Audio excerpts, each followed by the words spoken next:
सर्वप्रथम सर्वांना श्री स्वामी समर्थ।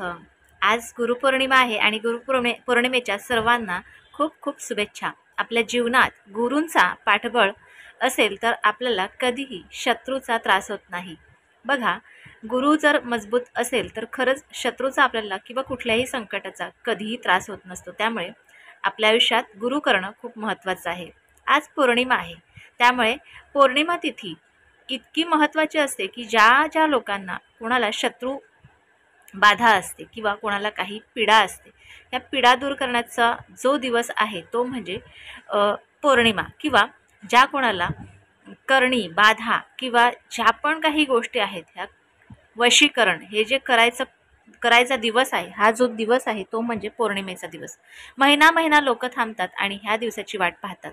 हाच तो दिवस आहे आपल्या सुद्धा जीवनात शत्रू आहे किंवा घरातलाच व्यक्ती, आपला नवरा असो किंवा आपली सासू असो, नणंद असो, भावजाई असो, भाऊ असो किंवा कुठलीही आपल्या घरातलीच व्यक्ती आपल्याला अत्यंत त्रास देते, नेहमी भांडत असते, खूप त्रास आपल्याला होत असतो। अशा व्यक्तींना आपण काहीच बोलू शकत नाही, त्यांचा त्रास आपण सहन करत असतो। हा त्रास दूर करण्यासाठी किंवा त्यांच्यापासून सुटकारा आपल्याला मिळावा त्यासाठी आपल्याला एक खास उपाय आजच्या दिवशी करता येईल। पौर्णिमा तिथी ही अत्यंत शुभ तिथी आहे।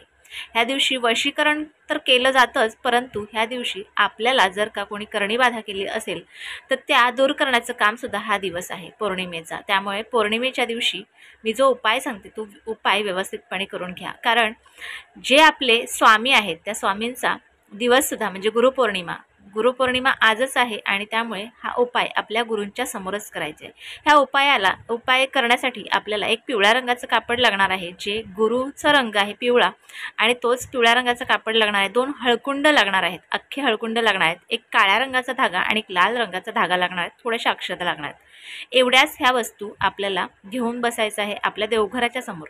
आपल्या गुरूंच्या मूर्तीच्या किंवा फोटोच्या समोर हा पिवळ्या रंगाचा कापड आपल्याला अंथरायचा आहे। त्यानंतर त्या पिवळ्या रंगाच्या कापड्यावर अगदी काही अंतरावरच दोन्ही हळकुंड आपल्याला ठेवायचे। हे दोन्ही हळकुंड आपण तिथे ठेवले की त्यानंतर एका हळकुंडाला लाल रंगाचा धागा आपल्याला 7 वेळेला गुंडाळायचा आहे, 7व्या वेळेला त्याला गाठ मारून घ्यायचे। दुसऱ्या हळकुंडाला काळ्या रंगाचा धागा गुंडाळायचा आहे 7 वेळेला आणि 7व्याच वेळेला त्याला एक गाठ मारून घ्यायचे। लाल रंगाचा धागा ज्या हळकुंडाला बांधलेला आहे तो हळकुंड आपल्या हातात उजव्या घ्यायचा आणि 108 वेळेला तुमच्या गुरूंचा मंत्र, समजा स्वामी तुमचे गुरु असतील तर श्री स्वामी समर्थ या मंत्राचा जप करायचा 108 वेळेला। त्यानंतर तो हळकुंड पुन्हा त्याच्या जागेवर ठेवायचा आणि काळ्या रंगाचा हळकुंड घ्यायचा आहे आणि तो काळ्या रंगाचा हळकुंड आपल्या उजव्या हातात घेऊन आपल्याला एक मंत्र म्हणायचा आहे, ह्रीं श्रीं सर्व शत्रु नाशाय स्वाहा, ह्रीं श्रीं सर्व शत्रु नाशाय स्वाहा। मंत्र म्हणून झाल्याच्या नंतर लगेचच हातात हळकुंड असतानाच तुम्हाला तुमच्या शत्रूचं नाव माहिती असेल तर शत्रूचं नाव घेऊन स्वामींना म्हणायचं, ह्या शत्रूचं नाश होऊ द्या। आणि बघा, त्यानंतर हे हळकुंड एका जाग्यावरच अगदी 1-2 तास ठेवायचे आणि त्यानंतर हे हळकुंड जे लाल रंगाचं आपण धागा गुंडाळलेला तो आपण जिथे आपली लक्ष्मी ठेवतो तिथे आपल्याला ठेवायचा आहे, म्हणजे जिथे आपण पैसे ठेवतो तिथे।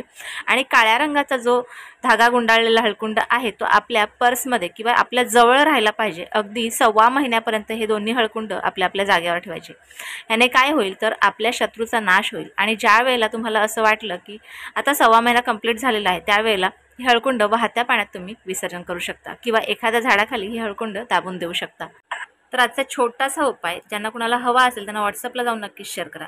तुम्हाला कसा वाटला मला नक्की कळवा। व्हिडिओ आवडल्यास लाईक शेअर सबस्क्राईब मात्र जरूर करा। पुन्हा भेटूया अशाच एका नवीन व्हिडिओसोबत, नवीन विषयासोबत। तोपर्यंत सर्वांना श्री स्वामी समर्थ।